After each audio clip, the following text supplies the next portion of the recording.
It's called Jeep Speed. Spec class desert racing for the common man. Today on Xtreme 4x4, it's the final build day before our 95 XJ is ready to run.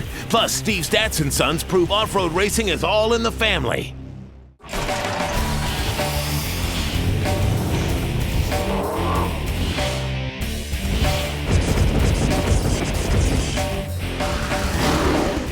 Hey guys, welcome to Xtreme 4x4. Now over the past few years, we've shown you some pretty wild racing and some pretty trick vehicles that compete in those races. But we know what it's like. Not everyone can go out and drop the kind of money you need to get a race spec chassis to start their project with. I know I can't, and I'm on TV. So today we're going back to our good old Jeep Cherokee XJ, a budget form of desert racing that requires basically stock Jeep Cherokees modified with over-the-counter parts. Now, when we first brought this truck in here, we simply installed our Rusty's off-road suspension system, some FabTech shocks, as well as some race-specific BF Goodrich tires and American racing wheels.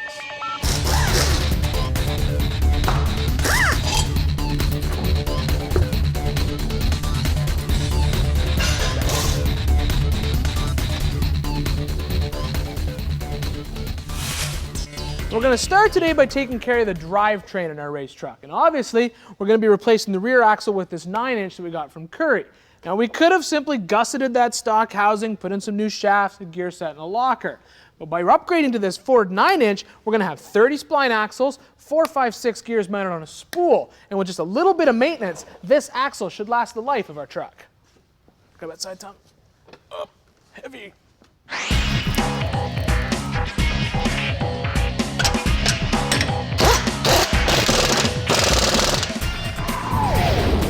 Now moving from the rear to the front, the next piece of drivetrain we're going to deal with is going to be our transfer case.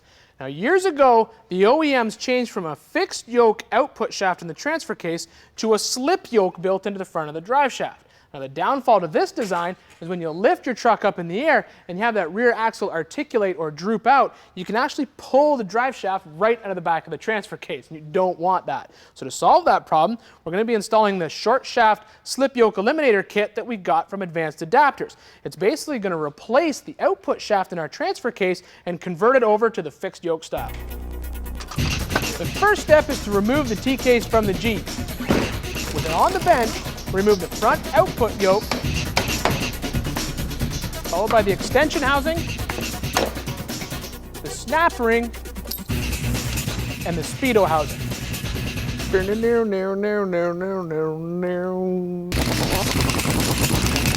Now split the case, removing the oil pump with the rear case half. Disassemble the rear output shaft and transfer the parts onto the new output shaft. Reassemble the case, torquing the case half bolts to 25 foot-pounds. Then the new short shaft tail housing can be installed, followed by the yoke. Now we pulled the front axle out of our XJ for a couple of reasons. We need to change out the gear set in here to a 4, 5, 6 gear to match the Curry rear end we put in the back. Now we could have done that with the axle of the truck. We've pulled it out more importantly to go ahead and gusset up this entire housing to handle the abuse while we're off-road. I'm sure you're wondering what all those gussets do? Check this out. When we drive our vehicles off-road, sooner or later the front axle is going to leave the ground. And when we're talking about off-road racing, getting some air happens a lot. The real problem begins when the wheel hits the ground and the weight of the vehicle that is being carried by the suspension is loaded onto the front axle housing. This could cause it to bend.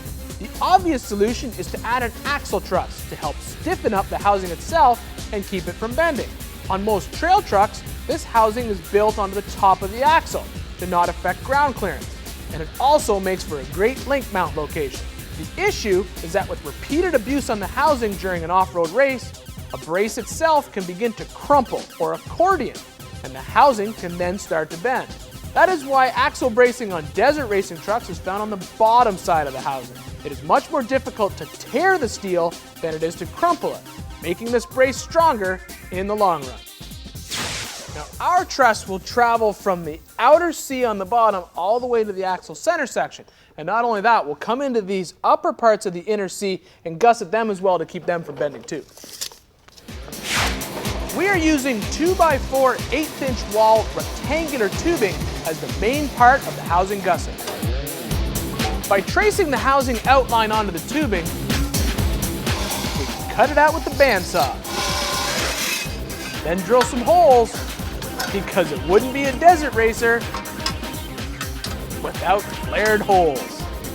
To help add strength, tubing will be welded inside the gusset. Then finally, the gusset is welded to the axle housing.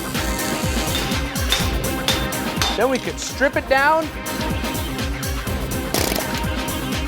put it in our new 456 Superior gears.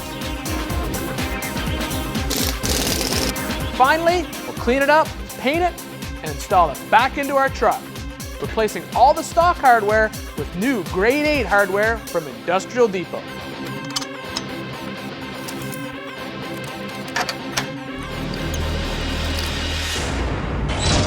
Now the cool thing about these Cherokees is that the suspension is the exact same whether it's a 2-wheel or a 4-wheel drive.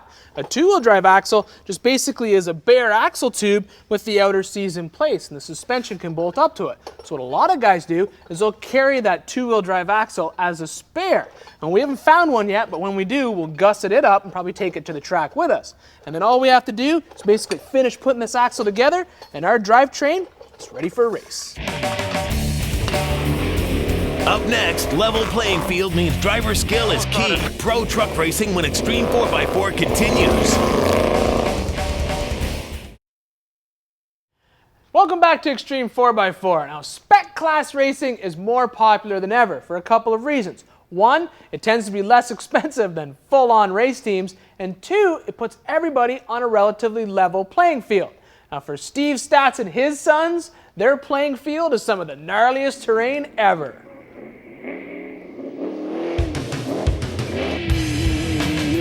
Featuring buggies to trophy trucks, the Best in the Desert series has something for every racer.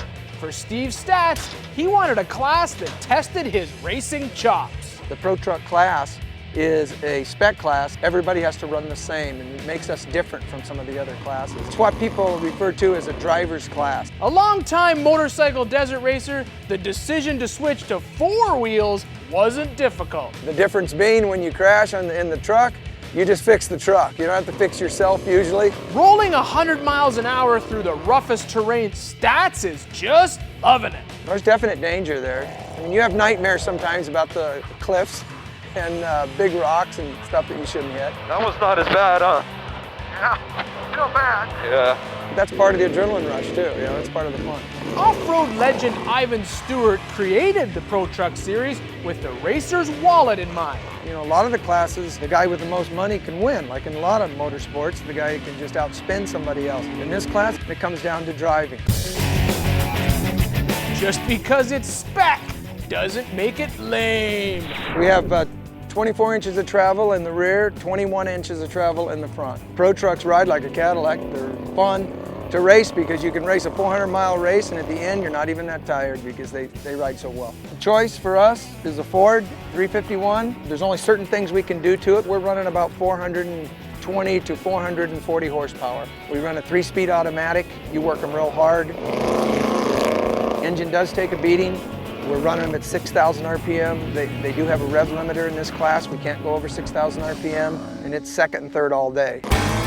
Serving as his co-driver are his sons, Alex and Ryan. Well, he's right there. Yep. He's not pulling on us at all. No. Well, it's a family sport. I just feel that if they can get as much enjoyment out of this as I have over the years, I don't think I'd change a thing. He's given us this great opportunity to be involved in a sport like this. Not many kids our age come out here and be involved in this, so it's really thankful for that. Not everyone in the family is a fan of desert racing. Yeah, Mom, she's not too excited about it. She's not as excited about it as we are. She doesn't like her young pups out there in the truck. She thinks it's a little dangerous. Easy. It's a nasty one. We send her to Disneyland and we go race. For the Staats men, it's their blood bonds that help make them successful on the course. Roger that. Fuel on me. That's all we're getting, right, Dad? Yeah, tell him to check the tires. Because he's my dad, you know, we know how each other think, first of all the time. There's times where you get going on a good road and you'll laugh about stuff that happened previous in the race. Come on, baby. You're the man. You're the man. it's cool. It's a good connection, and it just brings us closer together as a family as well. It's good to have your dad as enthusiastic about this as you are. He's probably actually more enthusiastic. He's probably over the top, but it's good. That's what you need to run a successful program in this sport. On this day, they suffered a rare DNF, but that's not enough to dampen the enthusiasm of the Staats family. When you get the truck going along in some of these dirt roads and you're doing 100 miles an hour and you're hitting some rollers, it's definitely an adrenaline sport, and I think that's what keeps you coming back. You know, it's been watching stuff like that that really got us excited about building our Jeep Speed, and we are this close to having that truck ready for the desert. Oh yeah. Time now for an Xtreme 4x4 tech tip. Here's a tip for you. The next time you replace a bearing, specifically in the rear axle of your truck, cut the cage off it. You'll end up with something like this. You can weld it onto a piece of tubing, and you end up with a handy bearing installation tool that works better than anything you can buy in a store.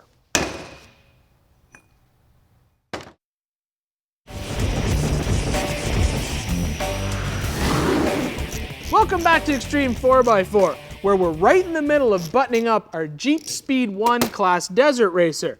Now when you're racing in the desert, you're gonna go for long distances. I mean, the shortest Jeep Speed race is 200 miles long, and the longest one is over 500. So when you're sitting in the pits filling up with fuel, you're not making up any of that time. So we wanna carry as much as possible. So we're gonna install this 22-gallon plastic bladder with steel outer shell fuel cell that we got from Summit. First, we will remove the cap to replace it with this fast fill neck in order to install a fender well fill kit. Using the rear cage tube as a guide, another tube is added in front to keep the fuel cell from moving. Then spreaders on either side will secure to the steel shell. Now this type of mount is not enough to hold the fuel cell by itself, especially once this thing gets full of gas. When you're bouncing this truck around off-road, the outer lip will just start to bend and eventually it'll break off.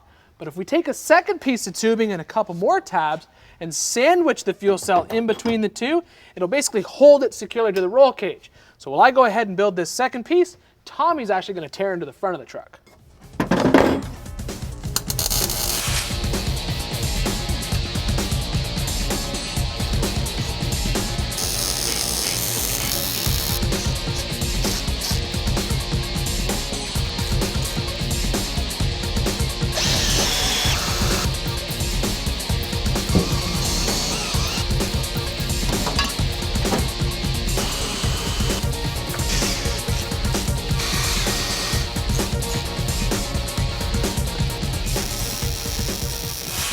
These fiberglass fenders that we got from Rusty's Off-Road not only make our XJ look more like a desert racer, the larger flare and 6-inch bulge will help it work more like a desert racer. It'll basically keep the tire out of the vehicle's sheet metal when the suspension is fully compressed.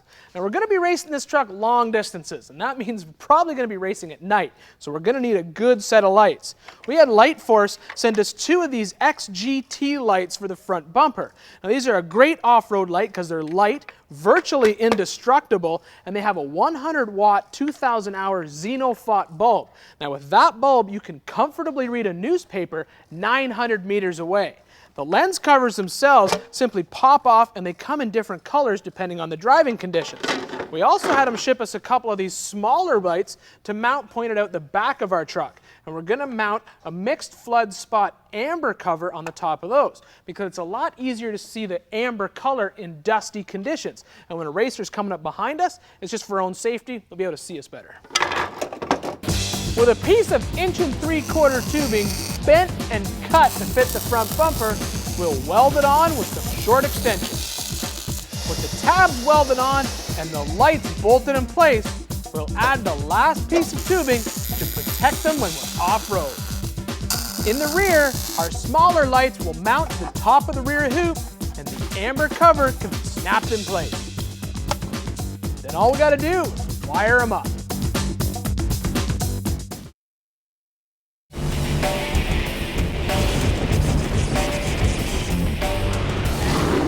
Welcome back to Xtreme 4x4. Our XJ is pretty much ready for the track. Thanks to our new Curry 9-inch axle in the rear, the slip yoke eliminator we installed in the transfer case, and that front axle completely gusseted, rebuilt, and ready to rock. Plus, we got a lot more clearance for our tires off-road thanks to these new fiberglass fenders. And now we can turn our attention to the inside.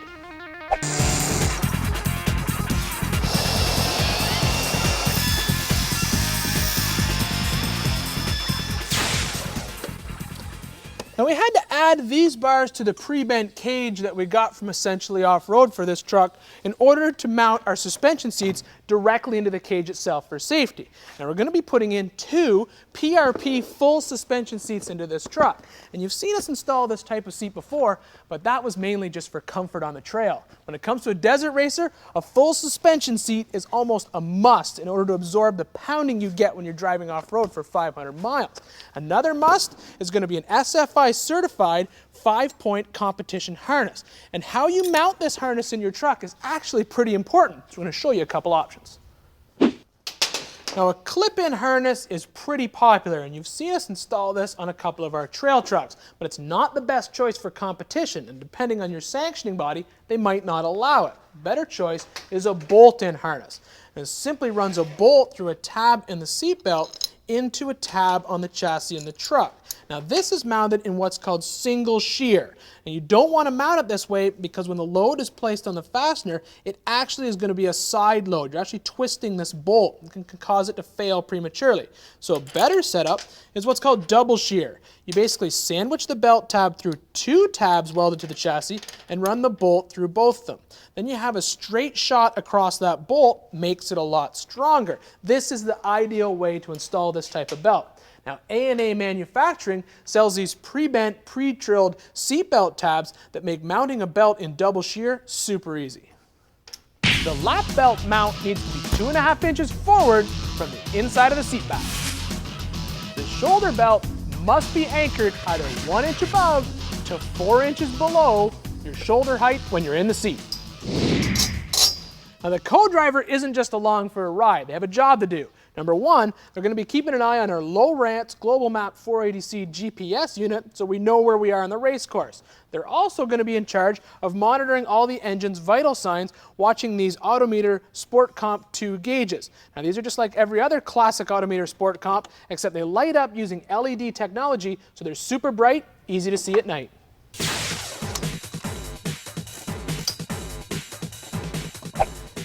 Well, that's about it. A completed Jeep Speed 1 Desert Racer. All we have to do now is race prep this truck, go over it bumper to bumper, check every fastener, every weld, make sure they're ready for the course. We're going to have this ape wrap with the show name on it, and the next time you see this truck, it's going to be tearing through the desert with us at the wheel.